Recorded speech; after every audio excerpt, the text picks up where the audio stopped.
आज हम क्लास 10 से इंपॉर्टेंट थ्योरम डिस्कस करेंगे जिसका नाम बीपीटी या फिर थेल्स थ्योरम। तो हम इसका स्टेटमेंट देखते हैं student. If a line is drawn parallel to one side of a triangle to intersect the other two sides in the distinct points, the other two sides are divided in the same ratio. That means आपको ये बोला statement में कि किसी triangle में अगर एक side के पैरेलल लाइन हम ड्रॉ करते हैं तो जो बाकी इसकी जो दो साइड बच गई उसको इक्वल पार्ट में डिवाइड करती है। ये इसका स्टेटमेंट है। तो फर्स्ट ऑफ ऑल अपन एक ट्रायंगल कंस्ट्रक्ट करते हैं। ओके, तो ये आपका इधर ले लेते हैं हम, ये आपका एक ट्रायंगल है। ओके, और इसको नाम दिया हमने A B C. A B C. अब इस ट्रायंगल एबीसी के किसी भी एक साइड के पैरेलल लाइन ड्रॉ करते हैं। सपोज दैट हमने बीसी के पैरेलल एक लाइन ड्रॉ की डीई। ओके, यानी कि डीई पैरेलल टू बीसी। ये क्वेश्चन में आपको गिवन है। तो गिवन डीई पैरेलल बीसी। अब स्टूडेंट हम क्या करेंगे, इसमें कंस्ट्रक्शन करेंगे। ओके, फर्स्ट ऑफ ऑल क्या करेंगे, इसमें कंस्ट्रक्शन। तो कंस्ट्रक्शन में स्टूडेंट हम ज्वाइन करेंगे बीई और सीडी को। Join BE and CD. Join BE and CD. और साथ में हम यहां से परपेंडिकुलर लाइन ड्रॉ करते हैं DM perpendicular on AC. Similarly EN perpendicular on AB. Okay student, हमने क्या किया, DM perpendicular on AC and EN perpendicular on AB. अब प्रूव क्या करना है, टू प्रूव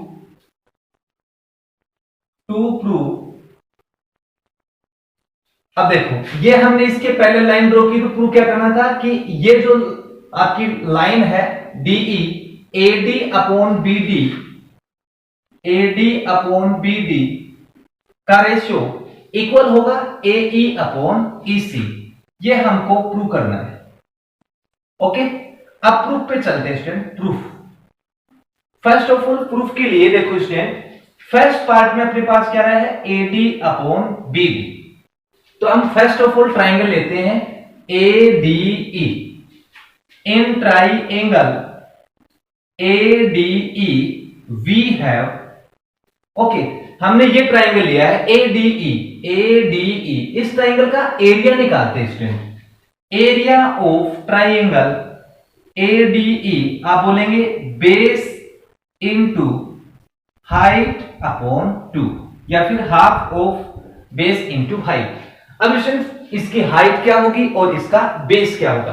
तो स्टूडेंट नोट करने की बात है, जिस साइड पे अगर कोई लाइन परपेंडिकुलर होती है वो ऑलवेज बेस होता है, और जो परपेंडिकुलर लाइन होती है वो उस ट्राइंगल की हाइट कहलाती है। तो यहां से देखेंगे जो ई एन है वो एडी पे क्या है, परपेंडिकुलर। इसका मतलब एडी इसका बेस होगा, और परपेंडिकुलर लाइन कौन सी स्टूडेंट, आपकी ई एन है, ये इसकी हाइट कहलाएगी। तो therefore area of triangle ADE is equal to 1/2 base आपका होगा AD and height E N. Okay student, AD तो आपका आ रहा है स्टूडेंट। अब बीडी की बात करते हैं। बीडी किस ट्राइंगल से आएगा स्टूडेंट, बीडी आएगा आपका बीईडी। ओके, अब लेते हैं ट्राइंगल कौन सा, in triangle BED. Okay, we have area of triangle BED is equal to half of base into height. Okay student, अब देखो स्टूडेंट इस ट्राइंगल का बेस कौन सा होगा, बेस तो स्टूडेंट इसका बीडी होगा, बात को समझना। Area of triangle BED is equal to 1/2 base इसका BD होगा। देखो स्टूडेंट ये शेप इस प्रकार से बन रही है, ये आपका ऑब्ट्यूज ट्रायंगल है। ओके, ये आपका पॉइंट कौन सा होगा, B, या आपका D, और ये हो गया E। अगर इसको आप घुमा के देखेंगे तो आपको ऐसे दिखेगा। हमने क्या किया, D से एक लाइन हमने आगे की ओर ड्रॉ कर ली, इसको हमने बढ़ाया है, और ये आपका पॉइंट हो गया EN। तो आप यहां से देखेंगे जो EN है वो परपेंडिकुलर है, तो जो परपेंडिकुलर लाइन होती है स्टूडेंट वो आपकी क्या कहलाती है, इसकी हाइट कहलाएगी। किस ट्रायंगल की, BED की। और जो BD है स्टूडेंट वो इसका क्या होगा, बेस होगा। दैट मींस BED ट्रायंगल का जो बेस है वो स्टूडेंट BD होगा, और जो हाइट है वो इसकी स्टूडेंट EN होगी। ये आपको क्लियर दिख रहा है, तो इसको यहां से मैं रफ करता हूं। ओके, तो इस ट्रायंगल का बेस मैंने बताया आपको BD, और हाइट क्या होगी इसकी EN। अब देखो स्टूडेंट, हमको क्वेश्चन में क्या चाहिए, इनका रेशियो। तो हम क्या करेंगे, इसमें इसका डिवाइड करते हैं। ओके, तो area of triangle ADE upon area of triangle BED is equal to 1/2 AD into EN upon 1/2 BD into EN। EN से EN कैंसिल हो गया, और 1/2 से 1/2 कैंसिल हो गया। अब मैं इसको पीछे स्टूडेंट इसको रफ करता हूं, इसको यहां से मैं रफ कर देता हूं स्टूडेंट। ओके, अब स्टूडेंट हमारे पास क्या बच गया, हमारे पास रहा area of triangle ADE is equal to AD upon BD, और इसके अपॉन में क्या है, एरिया ऑफ ट्रायंगल BED। ये आपकी इक्वेशन नंबर फर्स्ट हो गई। अब स्टूडेंट दूसरे पोर्शन में हमको क्या चाहिए, AE अपॉन EC।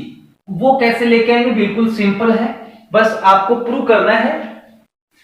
अब देखो ये ट्रायंगल लेते हैं अपन ADE, या फिर आप नाम भी चेंज कर सकते हैं AED। ओके, अब मैं सेकंड पोर्शन लेके चलता हूं। Now area of triangle AED क्या बनेगा स्टूडेंट, 1/2 बेस। अब स्टूडेंट बेस अब की बार में ये ले रहा हूं, तो प्रूफ के अकॉर्डिंग आपको चलना है। तो बेस आप ये लेंगे क्योंकि इसके ऊपर ये DM क्या है, परपेंडिकुलर है, तो जिसके ऊपर परपेंडिकुलर होगा वो तो बेस होगा, और जो परपेंडिकुलर लाइन होती है स्टूडेंट वो आपकी हाइट होगी। तो ADE में अब की बार इसका बेस हमने AE लिया है। ओके स्टूडेंट, AE इंटू ये इसका बेस, और हाइट इसकी DM। ओके, अब देखो, अब हमको चाहिए EC। तो EC किस ट्रायंगल में आएगा, EC आएगा CDE। Okay, area of triangle CDE is equal to 1/2, वही प्रोसेस, इसका बेस होगा EC, base EC into height आपको दिख रही है स्टूडेंट, ये आपकी DM इंटू DM। अब इसका हम क्या करते हैं स्टूडेंट, डिवाइड करते हैं। तो मैं यही इसका डिवाइड करता हूं, यहां से इसको हटा देता हूं, ये इसका डिवाइड हो गया। अब स्टूडेंट हाफ से हाफ कट गया, और DM से DM कैंसिल हो गया। हमको क्या मिल गया, area of triangle AED upon area of triangle CDE is equal to AE upon EC। अब देखो स्टूडेंट, ये आपकी इक्वेशन नंबर सेकंड हो गई। अब AD अपॉन BD के इक्वल में AE अपॉन EC चाहिए।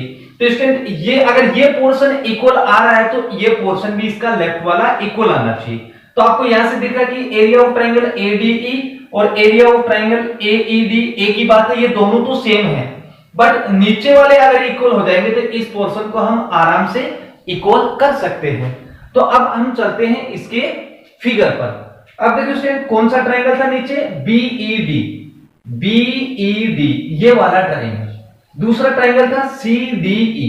आप यहां ध्यान से देखेंगे तो हमने 9th क्लास में पढ़ा था, अगर कोई भी ट्रायंगल, दो ट्रायंगल अगर पैरेलल लाइन के बीच में बनते हैं और उनका बेस अगर सेम होता है तो इससे दोनों ट्रायंगल का एरिया क्या होगा, इक्वल होगा, इसलिए एरिया ऑफ ट्राइंगल बीईडी और सीडीई क्या होगा, इक्वल होगा। तो इस बात को हम लिख देते हैं कि area of triangle BED and area of triangle C, कौन सा दूसरा था आपका, CDE, triangle CDE, okay, are on the same base DE, इन दोनों का सेम बेस है आपका DE, and between DE parallel BC. Okay, ये हमने 9th क्लास में पढ़ा था। इसका मतलब area of triangle BED is equal to area of triangle CDE equal होगा। तो from equation first and second, from equation first and second, first और सेकंड से ये पोर्शन भी क्या हो गया आपका, इक्वल। अगर ये पोर्शन इक्वल हो गया तो दैट मींस इसका आरएचएस भी क्या होगा, इक्वल। तो AD upon BD is equal to AE upon EC, और यही हमको क्या करना था, प्रूफ करना था। तो हेंस प्रूफ। जैसे स्टूडेंट बीपीटी थ्योरम के बाद हम देखते हैं कुछ important result. Student BPT theorem में हमने देखा था कि किसी ट्रायंगल में एक साइड के अगर पैरेलल लाइन ड्रॉ करते हैं तो वो जो रिमेनिंग साइड है उसको इक्वल पार्ट में डिवाइड करती है। ये हमने बीपीटी थ्योरम में पढ़ा था। तो इसको हम इक्वेशन फर्स्ट बना देते हैं। तो यहां से इंपॉर्टेंट रिजल्ट निकालते हैं, या फिर ऐसे बोल सकते हैं सब थ्योरम। ओके, अब स्टूडेंट हम क्या करते हैं, इक्वेशन फर्स्ट में 1 ऐड करते हैं दोनों साइड। तो 1 plus AD upon BD is equal to 1 plus AE upon EC। हमने क्या किया, इक्वेशन फर्स्ट में 1 ऐड किया है दोनों साइड। इसका एलसीएम क्या है स्टूडेंट, BD। BD 1 के साथ मल्टीप्लाई हो गया तो BD plus AD, BD plus AD according to figure BD plus AD आपका AB बनेगा, AB अपॉन BD। अब चलते हैं इसके आरएचएस पे। इसका भी एलसीएम क्या है स्टूडेंट, EC। EC 1 के साथ मल्टीप्लाई होगा तो EC plus AE। Okay student, EC plus AE मिलकर क्या बनाते हैं, AC। तो आपका हो गया AC और अपॉन में EC। तो ये इसकी सब थ्योरम बोल सकते हैं। ओके, अब देखते हैं इसकी एक और सब थ्योरम। हम क्या करते हैं स्टूडेंट, इक्वेशन फर्स्ट का रेसिप्रोकल लेते हैं। Okay, taking reciprocal of equation first. इस इक्वेशन का हमने लिया इसका रेसिप्रोकल, यानी कि BD upon AD is equal to EC upon AE। अब इसमें हम 1 ऐड करेंगे दोनों side, adding 1 okay on both sides. दोनों साइड हमने 1 ऐड किया तो 1 plus BD upon AD is equal to 1 plus EC upon AE। इसका एलसीएम स्टूडेंट क्या आएगा, इसका एलसीएम आपका AD आ गया। AD 1 के साथ multiply, AD plus BD is equal to इसका एलसीएम AE। AE 1 के साथ मल्टीप्लाई, AE प्लस EC। अब according to figure AD plus BD again आपकी AB को बनाएंगे तो AB upon AD, AB upon AD is equal to यह आपका AC बन गया, AE प्लस EC AC बनेगा और अपॉन में AE। तो ये सेकंड इसका इंपॉर्टेंट रिजल्ट आ गया। तो स्टूडेंट अगर क्वेश्चन में आपको इस तरीके से कोई भी क्वेश्चन मिलेगा तो उसमें आपको हेल्प मिलेगी इनकी सब थ्योरम से। ओके, तो बीपीटी की हेल्प से हमने इसके 2 रिजल्ट और निकाले हैं। यानी कि हम बोल सकते हैं अगर ये लाइन इसके पैरेलल होती है उस केस में AB अपॉन BD होगा is equal to AC upon EC होगा। या फिर ऐसे बोल सकते हैं कि A B upon A D होगा is equal to A C upon A E होगा अगर ये लाइन इसके पैरेलल होगी। तो ये इसके कुछ इंपॉर्टेंट हमने रूल पढ़े। ओके।